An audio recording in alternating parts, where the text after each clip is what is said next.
Bonjour, c'est Albert.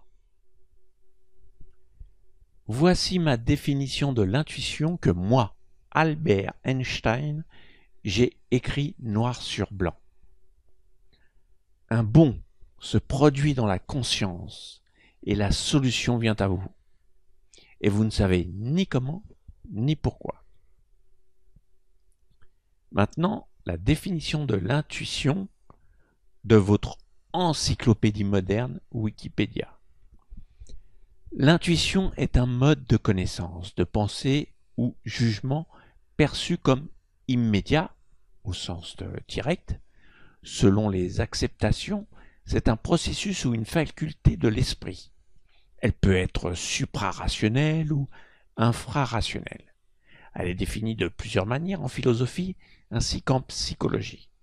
L'intuition serait le fait de pressentir, comprendre quelque chose sans analyse ni raisonnement.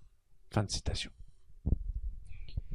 Il y a un élément important dans cette définition, c'est le mot immédiat. Et c'est ce que j'ai remarqué dans ma pratique et dans mes expériences. J'arrive à séparer le rationnel de l'intuition par sa fulgurance. Récemment, je disais à des astrologues qu'ils passent trop de temps sur un thème. Plus ils passent du temps, plus leurs intuitions s'éloignent. Car plus ils sont dans le raisonnement. La réflexion nuit à l'intuition. La maxime avait bien raison. La première impression est toujours la bonne. Il faut être extrêmement attentif à ça. Alors, pourquoi je mélange intuition et créativité? Car je n'ai jamais réussi à les séparer. Dans la 12e vidéo de l'astrologie prophétique, je prends l'exemple de Léonard de Vinci, qui était un énorme créatif. Mais en même temps, sa créativité s'est confirmée dans le futur. Donc, sa créativité était liée à son intuition. Il faut bien vous convaincre que tout ce que vous pouvez imaginer sera un jour confirmé dans le futur. Et en fait, on imagine tout ce qui peut être réalisable par les humains. Je me suis aperçu qu'il est absolument impossible d'imaginer des choses qui ne peuvent être réalisées dans notre monde. C'est absolument impossible. Si vous l'imaginez, c'est que c'est possible et qu'un jour ce sera possible. Peut-être que vous ne serez même plus de ce monde. C'est normal puisque vous captez des informations dans le champ du possible. C'est un champ d'informations qui existe vraiment, avec tout ce qu'il est possible de créer par l'être humain. Ce champ d'informations n'est pas dans le temps terrestre. Donc on peut dire que l'imagination est réaliste. Ensuite, la limite que l'on s'impose vient exclusivement du matériel, c'est-à-dire des limites pratiques. Par exemple, vous pouvez imaginer une superbe machine, mais si vous n'êtes pas ingénieur, elle va rester dans votre tête. Autre exemple, on se souvient que dans la série Star Trek, dans les années 60, ils avaient déjà des téléphones portables, ce qui paraît insensé à cette époque-là, car la technologie n'existait pas. C'est la première chose que vous devez avoir à l'esprit. Et c'est la première chose que j'ai remarqué chez les gens qui n'ont pas d'intuition. Ils se mettent des limites absolument incroyables. Quelquefois, je donne des cours d'informatique à des seniors, ou même plus jeunes.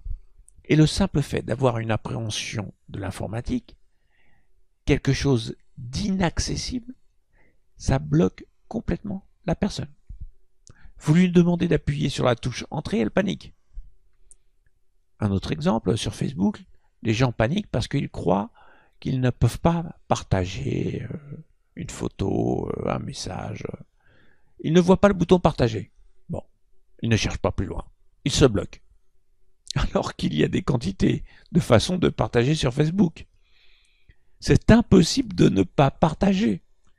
Et dans leur vie, c'est pareil. Ils ne voient qu'une solution, généralement la plus compliquée, hein, alors qu'il y a beaucoup plus simple.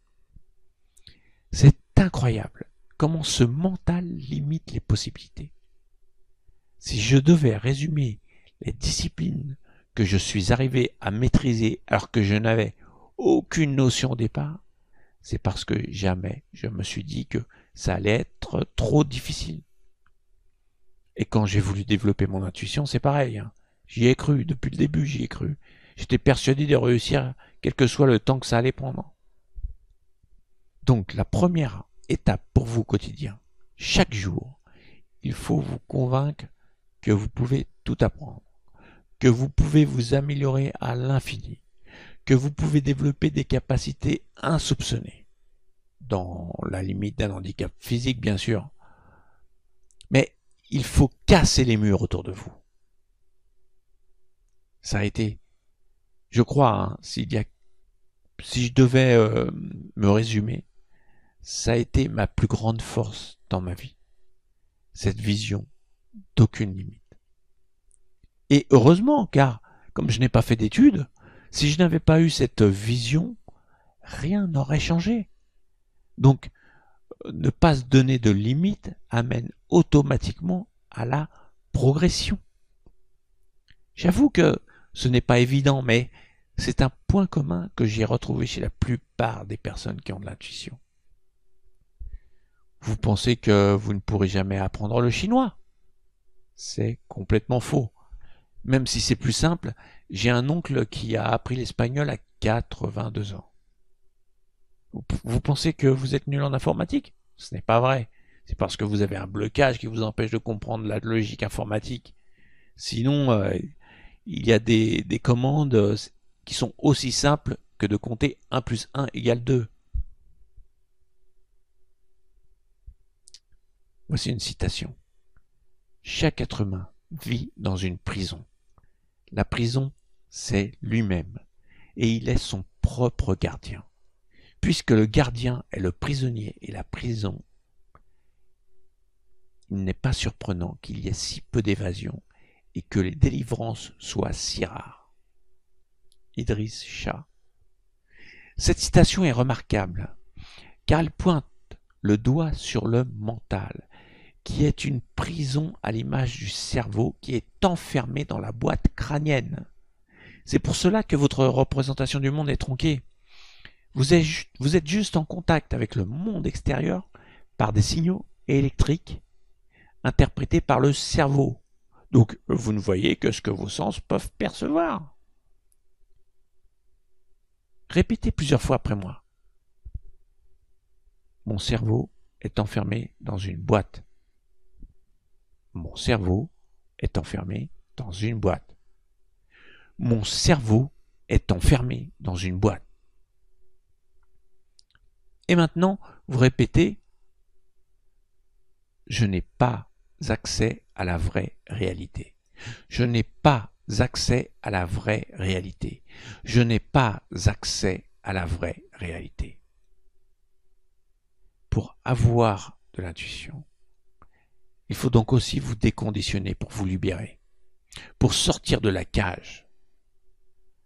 Le sixième sens est donc le seul sens pour accéder à la réalité et à la vérité, alors que tout ce qui fait appel à la raison ne sont que des hypothèses. J'en ai déjà parlé dans ma dernière série de vidéos, et j'en reparle aussi de ces limites, car c'est tellement important de se libérer. Si par exemple, vous étiez un super-héros, et capable de faire plusieurs fois le tour de la Terre, même si la Terre est limitée par son diamètre, à chaque tour, vous découvrirez autre chose. Pourquoi? Car tout change toujours, tout le temps. Les couleurs changent. Les plantes ne vont pas pousser au même endroit. Il y aura de nouvelles constructions, de nouveaux cours d'eau peut-être. À chaque fois, la Terre sera différente, car elle est vivante. Et vous n'êtes pas la même personne d'un jour à l'autre. explorer vos immenses possibilités. Cela fait 40 ans que je m'intéresse à l'ésotérisme, hein. Et le point commun à toutes les personnes qui n'ont jamais progressé est leur psycho-rigidité et leurs auto-limitations. Voilà. J'espère que vous avez compris, que vous avez bien compris le sens de cette vidéo. Si par exemple vous vous dites « Faire des vidéos comme Eric, je n'y arriverai jamais », alors vous n'avez pas compris. La difficulté vient de votre tête. Moi, j'ai appris à faire des vidéos uniquement à partir de chez moi. Mais souvent, par contre, très souvent, mon intuition m'a guidé et me guide toujours quand je bloque sur quelque chose. Pour avoir de l'intuition et être créatif, c'est pareil. Il faut briser un mur pour aller voir à l'extérieur. Voilà. Jusqu'à la prochaine vidéo, travaillez là-dessus. À bientôt, au revoir.